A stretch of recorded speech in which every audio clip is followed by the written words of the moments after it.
There is a lot of dust and grease buildup on the rotor, and we have to clean all this as part of the servicing. So as we move on, I will show you how to properly do that so that you don't destroy the rotor. So this is also one important component of the fan motor. This is the oscillating gearbox. So we had to test it this way to make sure that everything is properly done before we fix it. Usually, if the problem is from the capacitor, sometimes you see that the fan will be struggling to turn, okay, or it will be turning very slowly. But you see that this time it is not turning at all, it's standing still. So the next step is that we would have to observe by holding this part of the motor to observe if there is any vibration at all. All right, so here the motor is vibrating.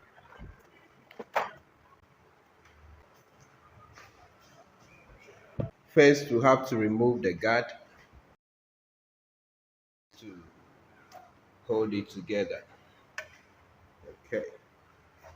Okay, so we would have to remove the blade by turning this clockwise. Then we remove the blade.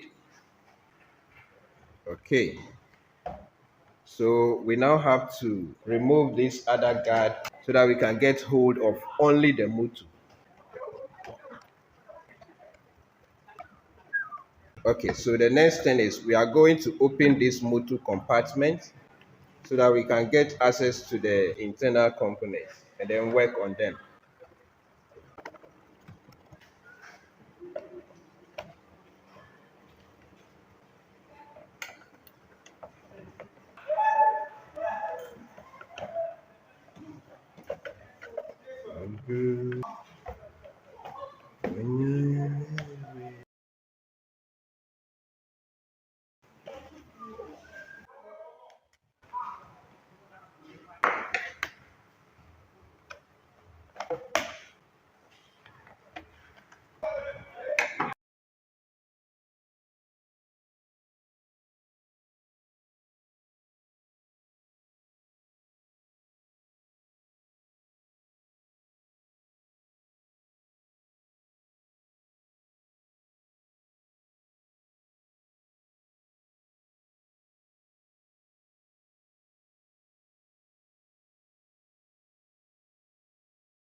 Okay, so the next thing we are going to do is we have to open this enclosure so that we can get clear access to the bearings and then apply the lubricant appropriately.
Okay, so you first have to gently remove the end plate so that you get access to the rotor. As you can see, this is the rotor. There is a lot of dust and grease buildup on the rotor, and we have to clean all this as part of the servicing. So as we move on, I will show you how to properly do that so that you don't destroy the rotor. We are also going to do a lot of work on the end plates because they house bearings that help the shaft to rotate to turn the fan blade. So we need full access to them so that we can make sure that the bearings in the end plates are properly greased so that they can allow the shaft to move freely. Okay, so now we have the rotor fully detached for proper cleaning. So for cleaning the rotor, you have to make sure that you do the cleaning in a way that you do not scratch the rotor. And that is very important for good reasons. In my case, I used fine sandpaper to do that. Then after that, you have to use a very soft duster to do the final cleaning properly. So finally, as you can see here, we were able to remove the dust and oil coating successfully, and so we now have the rotor in its original form. Okay, so after that, we move on to work on the end plates. So as I said earlier, the end plates have bearings in them, so we have to apply some grease there so that the bearings can freely move. But if you watch carefully, you can also see that there is a hardened grease in there. That is, the old grease has hardened up, has dried up in there. So we have to scoop that out first before we apply the new grease.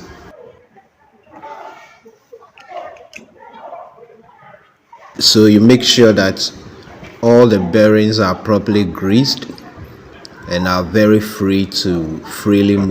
Then we apply more grease, and then we will do the same thing to the other end plate.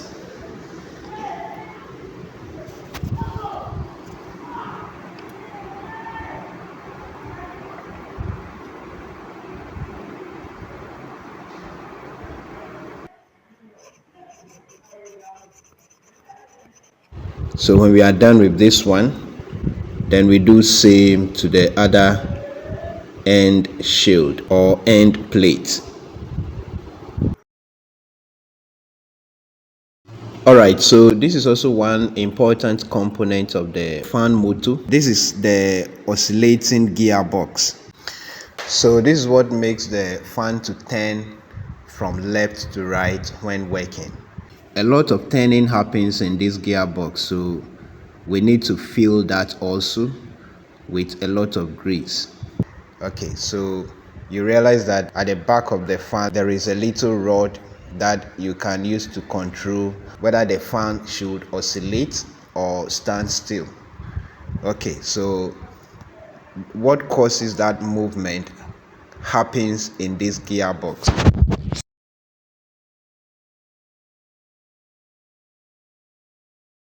So after properly cleaning, greasing and lubricating all the necessary parts, we now assemble the motor again. So the real motor is what I'm holding in my right hand. So the first end plate comes. You make sure that it is aligned with the slots in the motor for tightening. Then the second end plate also comes. You make sure that that also aligns with the holes in the motor to the other end plate. And then we secure it back again with the bolts that we removed before.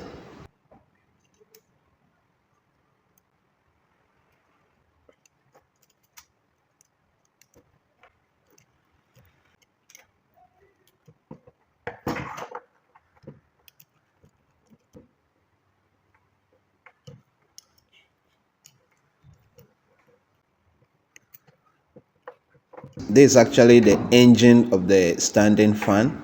This is what does all the work. So we want to plug this to power and then test if it will turn as required.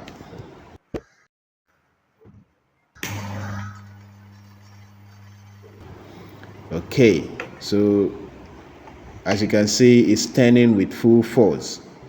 I tried to stop it, it can't stop because now the bearings are very free. The rotor has been cleaned, so it's more like we have a brand new fan right now.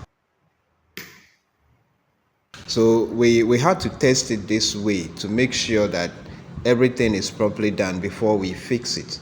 The motor has very thin wires for the winding, so most of the time during the servicing one of the wires could break, and if that happens it will alter the performance of the whole motor. And so it is very necessary after assembling the motor to try and see if it works all right before you go ahead. So now we are good to go. We just fix back everything as it was. This is the oscillating mechanism. So it is attached to the oscillation gearbox and also to the neck of the fan, as you can see.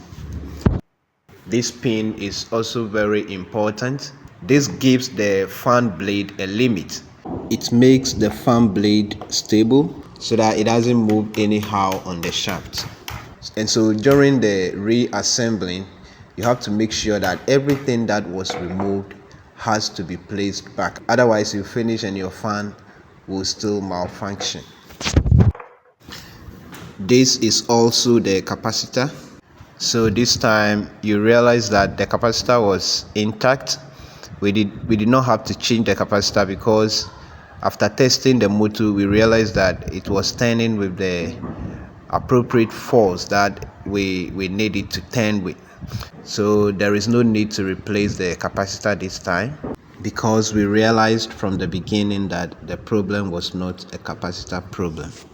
This capacitor usually should have been screwed to the oscillation gearbox, but if you watch from the beginning you realize that when we were disassembling the motor, this capacitor was bound with an insulation tape, but I don't want to use insulation tape, so I'm using the super glue to hold it to the gearbox. So we nicely clean all the other parts of the motor before fixing them.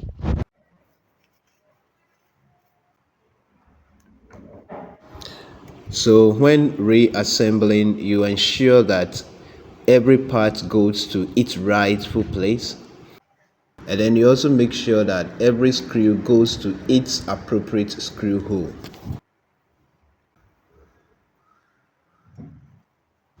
So next we set and then fix the regulator.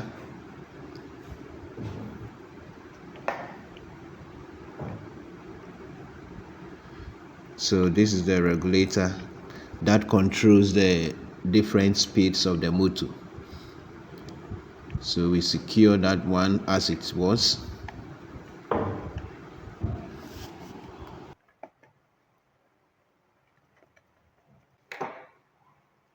Then next we fix the back cover. Make sure you arrange the cord appropriately before finally securing the end cover to the motor.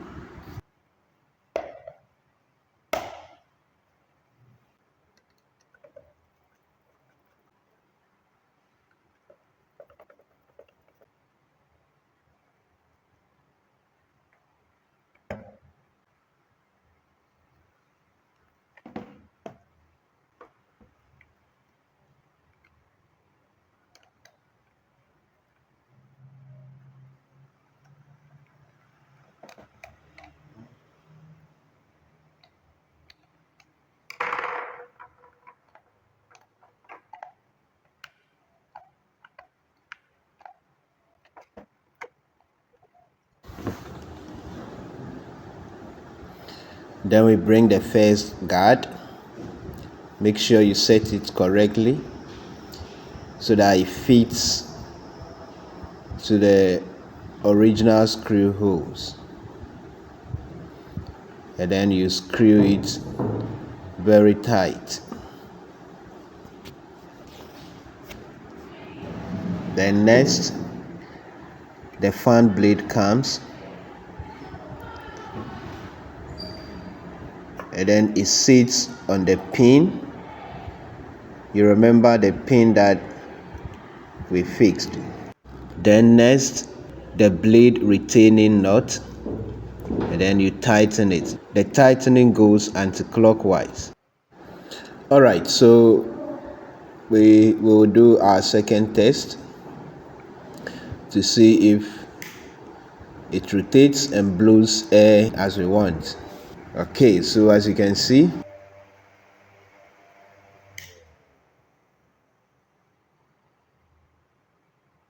as soon as the power is switched on, the motor starts turning by itself with full force.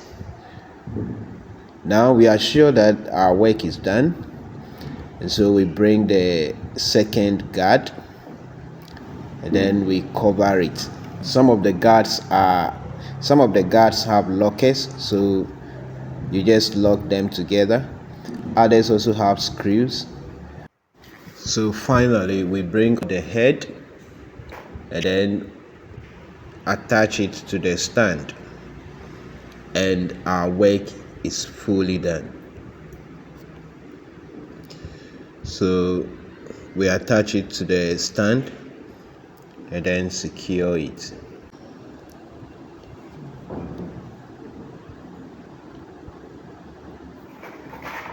So now we'll do our final testing before we hand it over.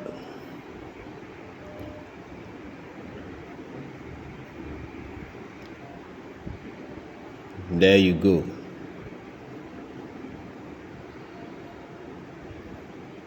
Working perfectly. Oscillation perfect. Everything perfect. Alright, so thank you for watching this video. Please, if you enjoyed watching this video, do well to share it with your friends. Subscribe to my channel because more of these videos will be coming your way. And click on the thumbs up button to like the video. Okay, thank you. Bye bye.